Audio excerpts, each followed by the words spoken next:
आइए इन्हीं अशार के साए में अब आगे बढ़ा जाए। आप हजरात को आका मदनी अलैहिस्सलाम की सीरत और आप हजरात की आका मदनी अलैहिस्सलाम की तालीमात की रोशनी में चंद बातें एक खूबसूरत अंदाज में पेश करने के लिए किसी अजीम और किसी नौजवान आलिम दीन को आवाज़ दी जाए जो हमारी और आपकी रहबरी और रहनुमाई करे कि हमें और आपको किस तरीके से ज़िंदगी गुजारनी है, हमारे नबी ने दुनिया के अंदर क्या किया है, क्या सिखाया है, किस तरीके से मुआशरे में हमें और आपको रहना है। इसलिए मैं तारुफ इसलिए पेश नहीं कर रहा कि आपके इलाके का चेहरा है, आपके गांव का चेहरा है, आपके गांव का आपके इलाके का आलिम है, इसलिए बगैर किसी तारुफ के निहायत ही खूबसूरत अंदाज में तकरीर और खिताबत करने वाले नौजवान आलिम दीन जनाब हजरत मौलाना आसिफ कासमी दामत बरकातुहुल आलिया से गुजारिश कर रहा हूँ कि वो तशरीफ़ लाएँ और अपने खिताब से सामईन को महसूस फरमाएँ। बिस्मिल्लाहिर्रहमानिर्रहीम।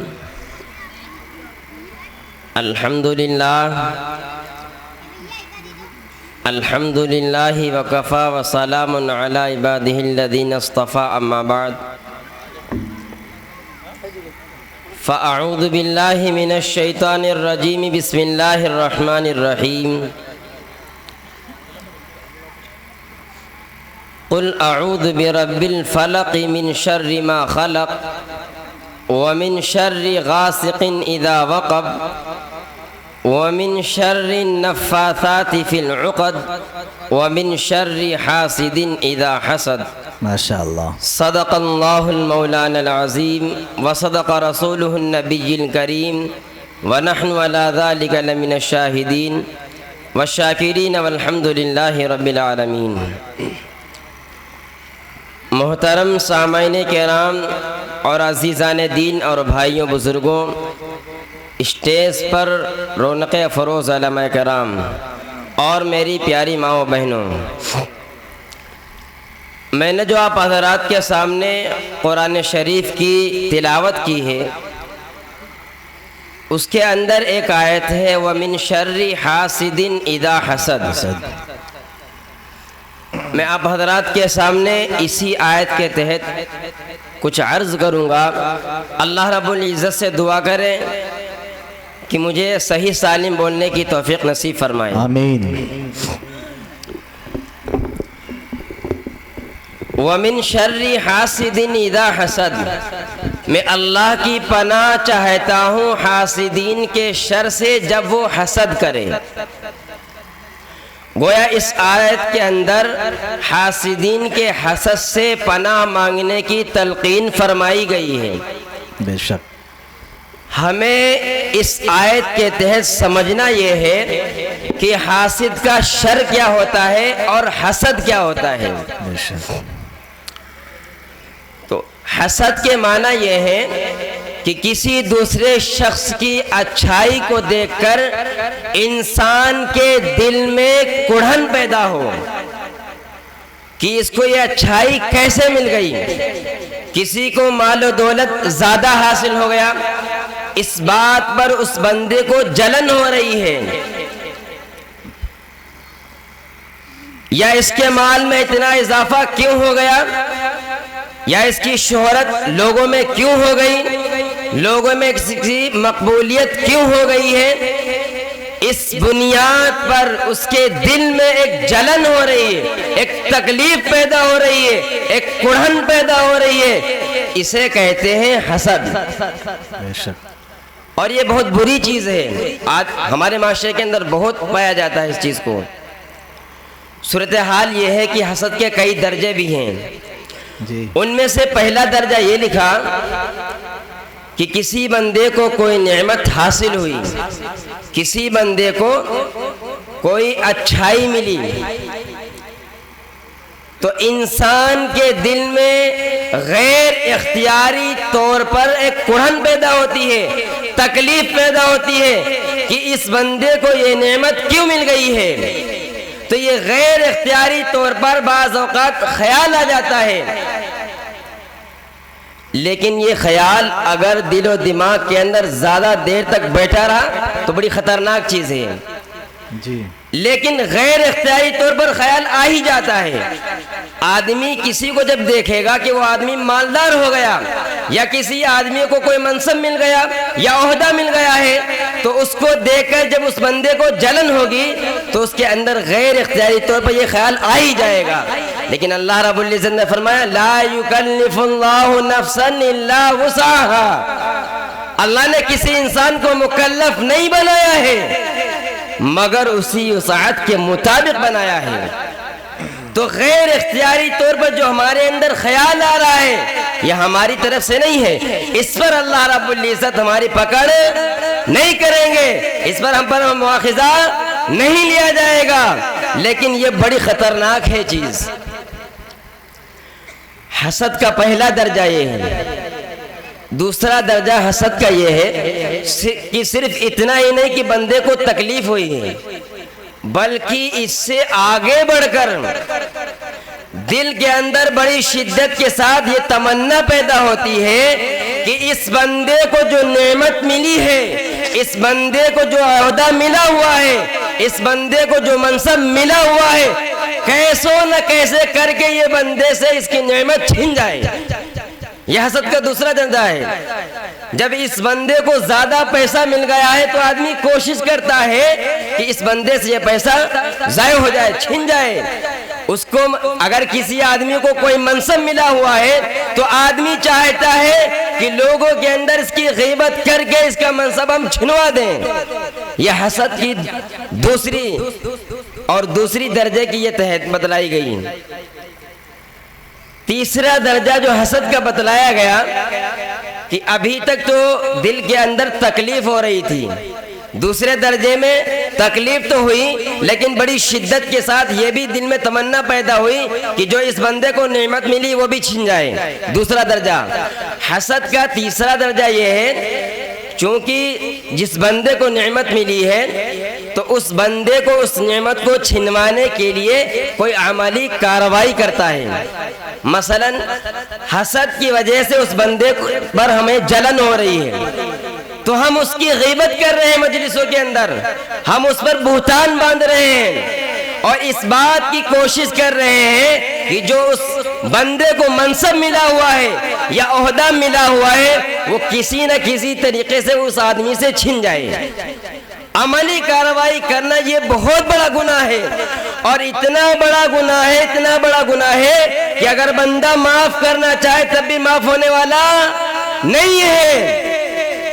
ये इतना बड़ा गुनाह है। गुनाह का खुलासा बताऊं, गुनाह का खुलासा ये होता है किसी इंसान को किसी गुनाह पर तंबी हो गई, किसी इंसान को किसी गुनाह पर तंबी हो गई तो आदमी तौबा कर ले तो गुनाह माफ हो जाएगा। लेकिन ये जो बंदा का मामला है ये हुकूकुल्लाह से इसका ताल्लुक नहीं है, अल्लाह के हुकूक से इसका ताल्लुक नहीं है, बल्कि बंदे के हुकूक से इसका ताल्लुक है। इसी वजह से अल्लाह रब्बुल इज्जत फरमाते हैं कि जब बंदा नहीं माफ करेगा तो तौबा इस्तिगफार करने से काम चलने वाला नहीं है। तो ये हुकूकुल इबाद का मामला बड़ा अहम मामला है। हुकूकुल्लाह तो अल्लाह माफ कर देंगे लेकिन हुकूकुल इबाद अल्लाह रब्बुल इज्जत माफ नहीं करेंगे जब तक कि बंदा माफ नहीं करेगा। ये बड़ा अहम मामला है। अब अगर कोई आदमी दुनिया से चला जाए, किसी से दुश्मनी हो गई, किसी से लड़ाई हो गई या किसी की हमने जमीन छीन ली या जायदाद किसी की हमने कब्जा कर ली या हमने पैसे मार लिए, जब तक कि बंदा वो माफ नहीं करेगा तब तक ये माफ होने वाला नहीं है। हुकूकुल्लाह माफ हो सकते हैं लेकिन हुकूकुल इबाद माफ नहीं होंगे।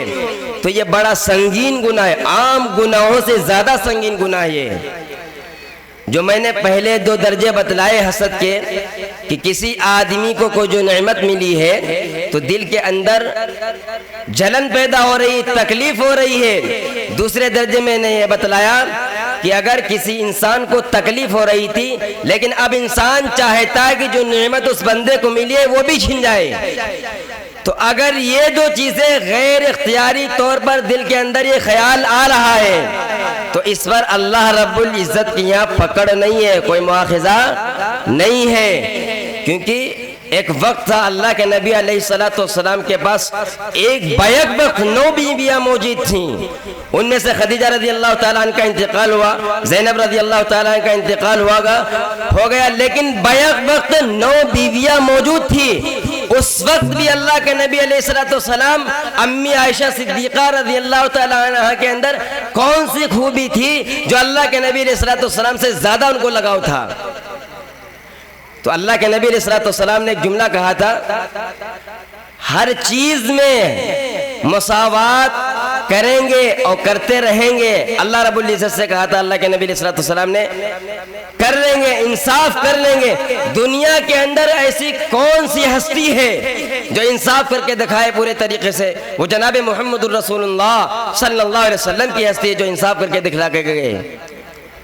तो फरमाया कि हर चीज में मुसावात हो सकती है, हर चीज में बराबरी हो सकती है, लेकिन ये कल्बी मुसावात है कि अम्मी आयशा से ज्यादा लगाव है। ये अल्लाह इस पर हमारा मुआखिदा न करना, हमारी पकड़ न करना, ये गैर इख्तियारी है कल्ब की मुसावात, जिसके अंदर हम बराबरी नहीं कर सकते, जिसके अंदर हम इंसाफ नहीं कर सकते हैं। तो अगर ये दो चीजें गैर इख्तियारी तौर पर दिल के अंदर पैदा हो रही हैं, अगर देर तक बैठाए रखा किसी आदमी ने इन दोनों चीजों को, तो अगर वो इख्तियार जो गैर इख्तियारी ख्याल आ रहा था दिल के अंदर, बंदे को एक वक्त ऐसा आएगा और वो कहेगा कि अपने इख्तियार से हम सोचें। जब अपने इख्तियार से बंदा सोचेगा तो वो गुनाह होगा, और जब गुनाह होगा तो इंसान सोचेगा जिस बंदे से हमें जलन हो रही है, जिस बंदे से हमें तकलीफ हो रही है, उस बंदे के लिए कोई कार्रवाई की जाए, या उसकी गीबत की जाए, या लोगों में मजालिस लगाकर उसकी बुराई बयान की जाए, उसको जो मनसब मिला है उसको उस मनसब से हटाया जाए। ऐसी कोशिशें करते हैं। एक मैं बात और बतलाऊं, ये तो बातें हैं कि गीबत करना या लोगों के अंदर उसकी बुराई बयान करना, इसके बाद एक और अमल करते हैं। वो अमल ये करते हैं कि हम तो थक गए हैं गीबत करते करते, लेकिन इस बंदे का मनसब इससे हटा नहीं पाए, तो ऐसा अमल करो जिससे इस बंदे को तकलीफ हो। वो ऐसा अमल करते हैं, वो अमल ये है कि जादू और टोना शुरू कर देते हैं। इंसान को पता ही नहीं चलता, जब उसको तकलीफ होती है तब किसी के पास आता है, तो जादू टोना शुरू करा देते हैं इस बुनियाद पर कि इस बंदे को जो दौलत मिली है इसे छीन जाए। ये भी आदमी करता है काम। तो गैर इख्तियारी तौर पर अगर ख्याल आ रहा है, अगर इंसान ने इसको अपने दिलो दिमाग के अंदर पकाता रहा, तो एक वक्त आएगा, एक नौबत आ जाएगी कि नाजायज और हराम काम कार्रवाई के साथ किया जाए। तो ये गैर इख्तियारी ख्याल आ जाना बड़ी खतरनाक चीज है। इमाम गज़ाली रहमतुल्लाह अलैह बड़े ज़बरदस्त आलिम गुजरे हैं, उन्होंने इन चीज़ों का इलाज भी लिखा है, इलाज भी बताऊंगा। वो फरमाते हैं अगर इस किस्म के गैर इख्तियारी तौर पर ख्यालात दिल के अंदर आ रहे हैं तो ये एक बीमारी है, और बीमारी का इलाज किया जाता है। जैसे डॉक्टर साहब हैं, अगर आप बीमार हो गए तो डॉक्टर साहब के पास जाएंगे और बतलाएंगे कि ये बीमारी है, फला बीमारी, इसका इलाज करें, तो इलाज होता है उसका। तो हसद का भी इलाज उन्होंने लिखा कि हसद का इलाज हो सकता है।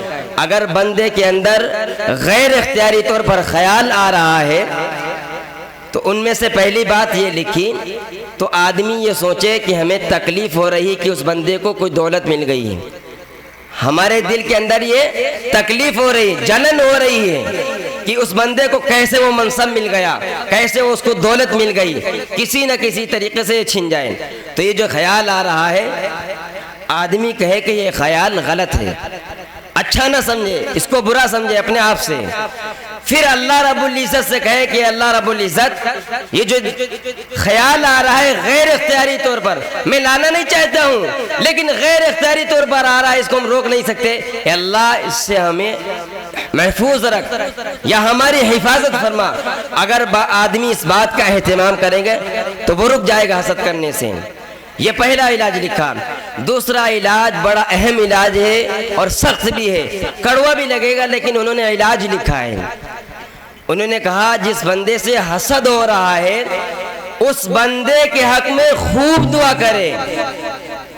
अगर उसके पास माल और दौलत ज्यादा है तो अल्लाह रब्बुल इज्जत से दुआ करे, अल्लाह रब्बुल इज्जत इसके माल और दौलत के अंदर और बरकत अता फरमा।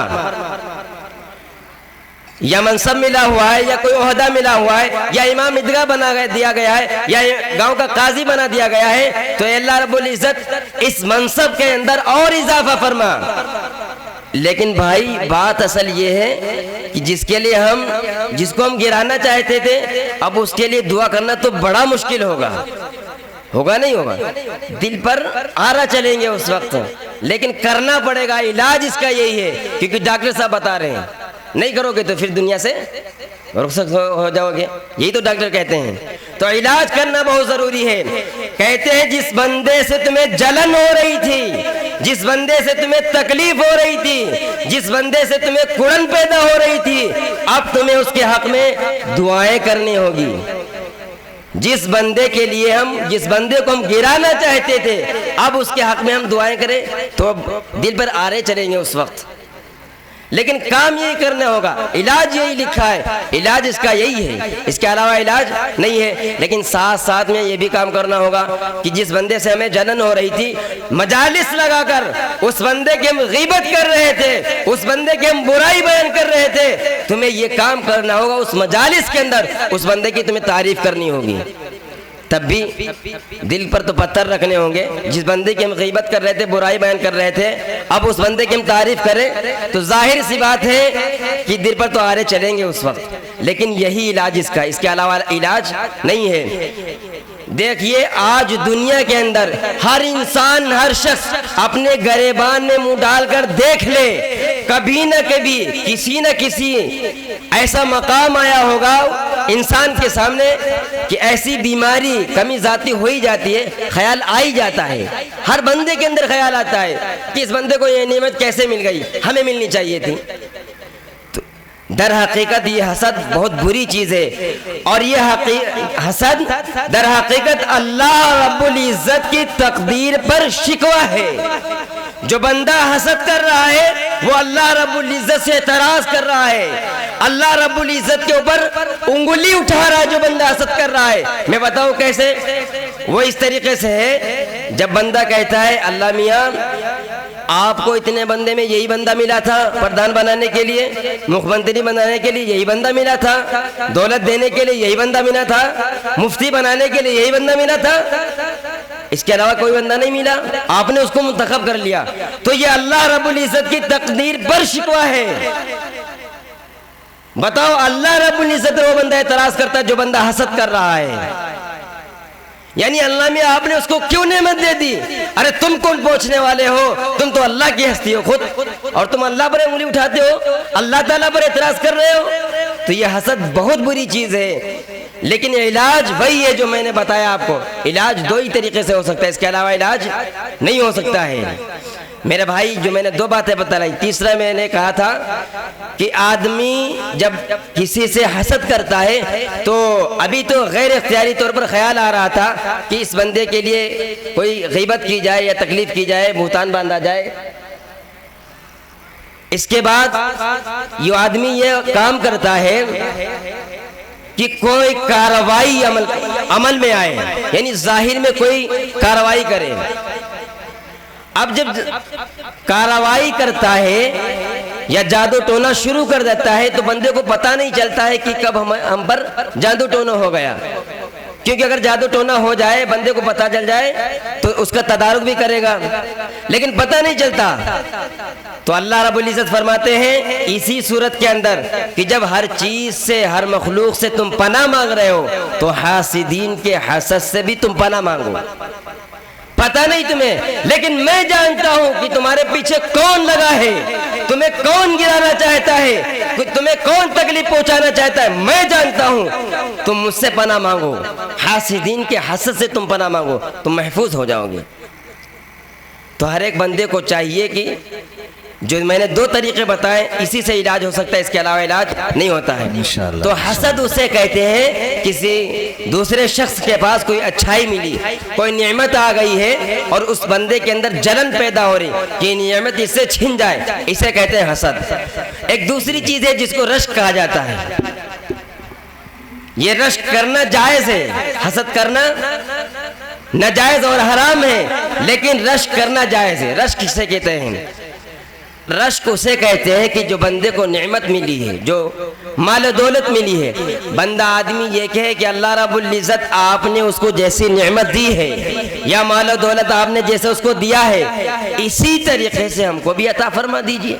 तो ये हसद नहीं है, ये रश्क है, ये हसद नहीं है। जैसा आलिम आपने उनको बनाया है, जैसा मुफ्ती आपने उनको बनाया है, या अल्लाह रब्बुल इज़्ज़त हमें भी बना दीजिए। तो ये हसद नहीं, ये रश्क करना है। हदीस के अंदर इसको गबता कहा गया है। कोई आदमी तक़वेदार है, परहेजगार है, अल्लाह रब्बुल इज़्ज़त आपने उसको इस तरीके से बनाया, हमें भी बना दीजिए। तो ये जायज़ है, लेकिन हसद करना जायज़ नहीं है। लेकिन अब आदमी सोचे कि हम फिस्क फजूर से हमने माल दौलत हासिल कर ली है, पत्ता खेल कर हमने माल दौलत हासिल कर ली, या हम कैरम खेल कर सट्टेबाजी लगाकर हमने माल दौलत हासिल कर ली, अब इसे रश्क करना जायज़ नहीं है। ये तो गुनाह वाले काम करके दौलत हासिल कर रहा। जायज़ कामों के अंदर रश्क करना जायज़ है, नाजायज़ कामों के अंदर रश्क करना जायज़ नहीं है। हाफिज इब्न हजर अस्क़लानी रहमतुल्लाह अलैह जब हज करने गए थे तो एक हदीस है, माउ ज़मज़म लिमा शुरिबा लह। हाफिज इब्न हजर अस्क़लानी रहमतुल्लाह अलैह जब गए हैं तो उस वक्त उन्होंने आबे ज़मज़म पिया। कोई आदमी जब आबे ज़मज़म पीता है, जो भी दुआ करेगा उसकी कबूल हो जाएगी। उन्होंने ये दुआ की थी, ए अल्लाह रब्बुल इज़्ज़त जैसा हाफिजा शमशुद्दीन ज़हबी रहमतुल्लाह अलैह को आपने दिया है, ऐसा हाफिजा हमें भी अता फरमा दीजिए। तो ये रश्क करना है, कोई हसद तो है नहीं, ये रश्क करना जायज़ भी है। तो इंसान एक हद तक रहे तो ठीक है, अगर हद से आगे बढ़ रहा है तो वो हसद है। अल्लाह रब्बुल इज़्ज़त से दुआ करें। जो मैंने बातें आपके सामने अर्ज़ की है, इस वजह अल्लाह रब्बुल इज़्ज़त से दुआ मांगे। और इलाज वही है जो मैंने बतलाया, दो ही चीज़ों से इलाज इसका हो सकता है, इसके अलावा इलाज नहीं हो सकता है। जो बातें कही गई हैं, अल्लाह रब्बुल इज़्ज़त इन बातों पर अमल करने की तौफ़ीक़ नसीब फरमाए। व आखिरु दावाना अनिल हम्दुलिल्लाहि रब्बिल आलमीन। मुझे इतना ही वक्त मिला था, दिया गया था।